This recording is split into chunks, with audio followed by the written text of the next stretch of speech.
Good afternoon. This is Akashvani and I am Valsa Williams with the midday news.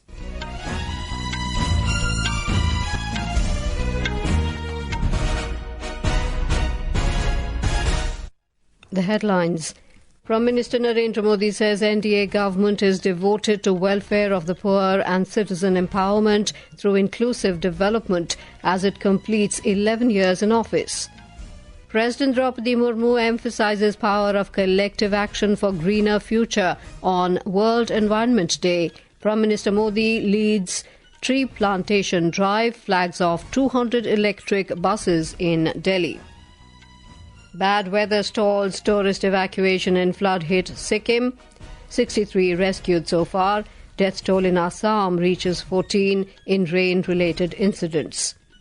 NIA conducts searches at 32 locations across Jammu and Kashmir in a terror-related case. Trump administration bans entry of citizens from 12 countries, citing security concerns. And in French Open tennis, Aryna Sabalenka to face Iga Świątek, while Coco Gauff to clash with Lois Boisson in semi-finals of women's singles this evening.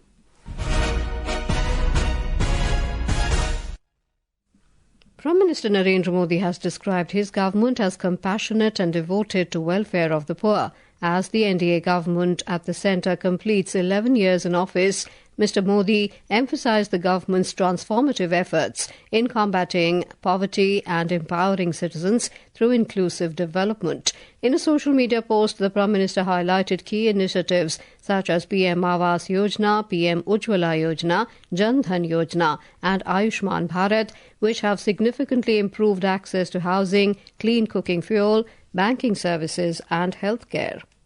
In this special feature, Akashvani News takes a closer look at the government's impactful initiatives and achievements across vital sectors. Today we focus on education and sports, the key to empowering India's Amrit Peedhi, the young generation.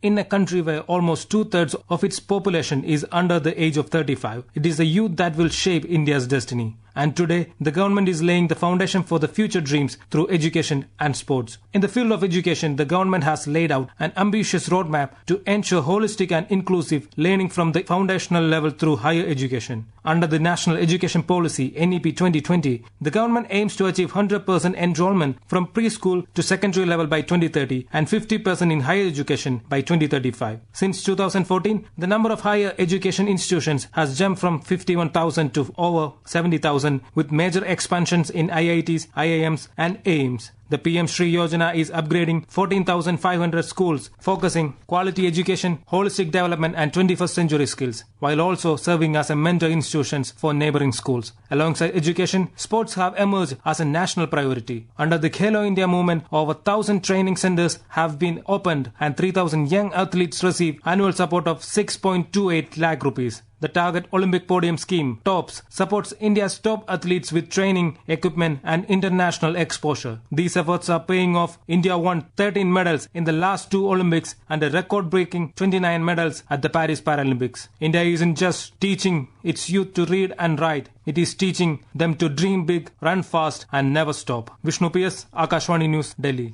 विकसित भारत का अमृत काल, सेवा, सुशासन, गरीब कल्याण के 11 साल.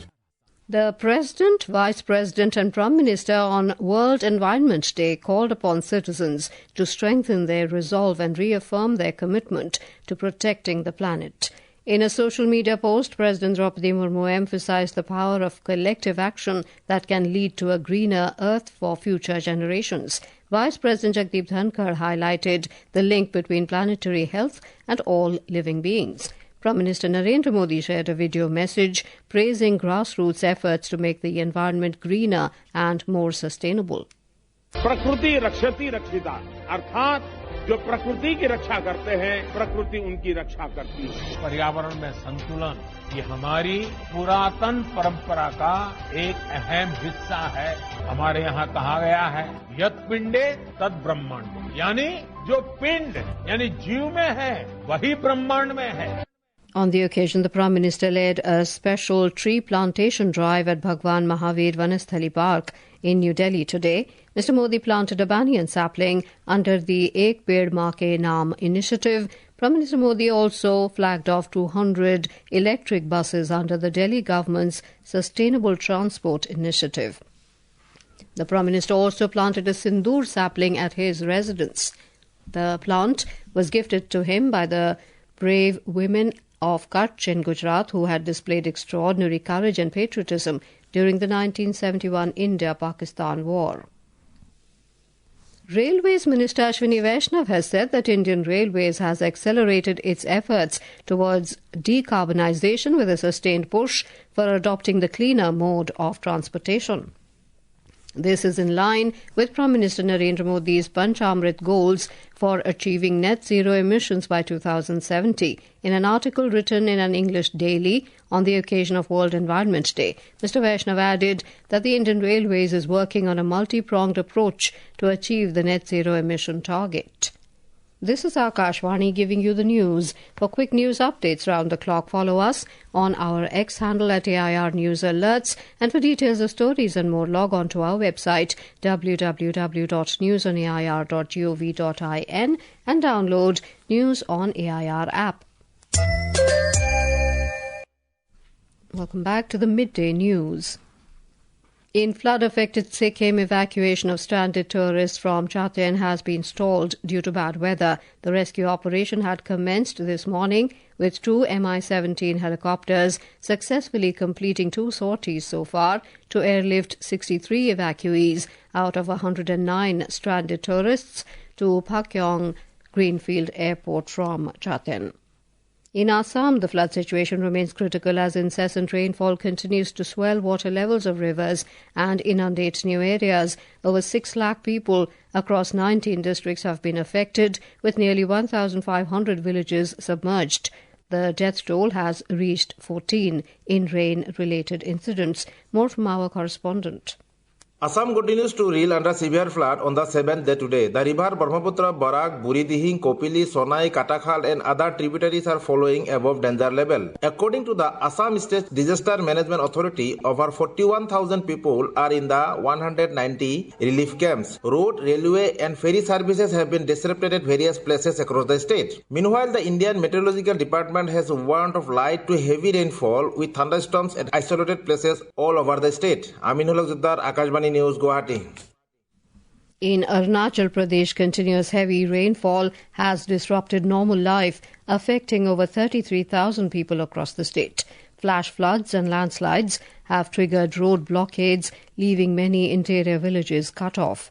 Meanwhile, the Indian Meteorological Department IMD has forecast heavy rainfall in northeast India today and rainfall activity over the region over the next 7 days. The National Investigation Agency is conducting searches at 32 locations across Jammu and Kashmir in a terror-related case. The raids are being carried out in Pulwama, Kulgam, Shopian, Baramulla and Kupwara districts. The searches are being conducted since early morning based on specific inputs against overground workers of various terrorist organizations in the terror conspiracy case. The Karnataka High Court will take up the issue of stampede at Chinnaswamy Stadium in Bengaluru yesterday that claimed lives of 11 people. The court will hear the petition in the afternoon. Prime Minister Narendra Modi will dedicate to the nation Udhampur-Srinagar-Baramulla Rail Link USBRL project during his visit to Jammu and Kashmir tomorrow. Talking to Akashvani News, Executive Director Information and Publicity Railway Board, Dilip Kumar said, the Chenab River, which is the world's highest railway arch bridge, and India's first cable-stayed rail bridge, Anji Bridge, which are part of the USBRL, will also be inaugurated by the Prime Minister. माननीय प्रधानमंत्री जी इस रेलखंड पर 2 नई Vande Bharat express ट्रेनों को flag of करने वाले हैं। साथ ही जो पूरा प्रोजेक्ट है वह राष्ट्र को डेडिकेट किया जाने वाला है। इसमें कई टनल्स हैं, ब्रिजेस हैं। जो टनल्स है उसमें से एक टनल जो है टनल T50 की लंबाई जो है वो 13 किलोमीटर के आसपास है, जबकि जो चिनाब ब्रिज है वह अपने आप में काफी महत्वपूर्ण है। यह दुनिया का सबसे ऊंचा आर्क ब्रिज है और हमारे इंजीनियरों ने इसको बनाया है, तो ये पूरे देश के लिए गर्व की बात है। Jammu and Kashmir is witnessing transformative reforms since the abrogation of Article 370. Several large-scale infrastructure projects have boosted the region's economy and improved connectivity, thereby easing the lives of people. The assembly and municipal body elections in Jammu and Kashmir were conducted peacefully. Enhanced security also helped tourism. A record number of tourists visited Jammu and Kashmir last year. The multi-party delegation led by Congress MP Shashi Tharoor has strongly put forth India's resolute stand against terrorism during a series of meetings held with leaders, senior officials and Indian diaspora in the USA. After meeting with the leadership of the House Foreign Affairs Committee in Washington, D.C., Mr. Tharoor said India is grateful for this strong and unconditional support. There was, as the chairman said, a complete unanimity in condemning the terrorist attacks and in defending India's right to defend itself. And we are very grateful for that support because it was strong and unconditional. Equally, of course, we talked about broader issues involving our countries, involving trade, the economy, students, visas, broader concerns about the relationship. But everybody, the Indian side and the American side, want to see this relationship becoming stronger, more effective, and covering more aspects of life and of geopolitics. Speaking to media, Chairman of the House Foreign Affairs Committee, Brian Mast, condemned the terrorist attack, saying that there is no room in this world for these kinds of attacks. A strong condemnation for the terrorist attacks that took place. There's no room in this world for those kind of attacks. The world was holding its breath, looking at what had taken place, both in disgust, but as well as the response that took place that allowed those hostilities to come to an end. When you are attacked, you have no choice but to respond. The world does not allow anything else, and so it was absolutely necessary that those responses took place. But we have a great friendship and a great partnership between our nations, and we see nothing but growth and expansion for that in the future. In Uttar Pradesh, on the auspicious occasion of Ganga Dashera festival, Sri Ram Janmabhoomi Mandir in Ayodhya witnessed the consecration of Raja Ram and other deities on the first floor of the temple today. Uttar Pradesh Chief Minister Yogi Adityanath took part in Pran Pratishtha rituals of Ram Darbar. Here is a report. In Ayodhya, Sri Ram Janmabhoomi temple, as soon as the Pran Pratishtha started on the first floor, the sound of Vedic mantras started resonating from all directions. The voices of acharyas, saints and the smell of havan created a spiritual atmosphere in the temple premises. Chief Minister Yogi Adityanath became a witness of this dignified movement. Acharya Jayaprakash completed the rituals of Pran Pratishtha with 101 Vedic acharyas. Sri Ram Mandir Tirth Kshetra Trust informed that for visitors entry, an announcement will be made soon. A large number of devotees have reached Ayodhya. High security arrangements have been made for convenience and safety of the devotees. Om Awasthi, Akashvani News, Lucknow. Millions of people from across the globe, including India, are performing Hajj in Saudi Arabia today, marking the beginning of the 5-day pilgrimage yesterday. Hajj pilgrims spent the night at Mina. They are now converging at plains of Arafat for the main ritual of Hajj, reciting prayers. U.S. President Donald Trump has signed a proclamation banning the citizens of 12 countries from entering the United States, citing national security and public safety threats. The proclamation signed by President Trump fully restricts and limits the entry of nationals from 12 countries: Afghanistan, Myanmar, Chad, Republic of the Congo, Equatorial Guinea, Eritrea, Haiti, Iran, Libya, Somalia, Sudan and Yemen. In French Open tennis, the top seed Aryna Sabalenka of Belarus will meet Polish player and fifth seed Iga Świątek, while unseeded Lois Boisson of France will take on world number 2 Coco Gauff of the US in the semi-final of women's singles in the evening. The 30-share index at the Bombay Stock Exchange, Sensex, was up 389 points at 81,387, and National Stock Exchange's Nifty 50 was up 125 points to 24,748 when reports last came in. And now, before we end the bulletin, the headlines once again. Prime Minister Narendra Modi says NDA government is devoted to welfare of the poor and citizen empowerment through inclusive development as it completes 11 years in office. President Droupadi Murmu emphasizes power of collective action for greener future on World Environment Day.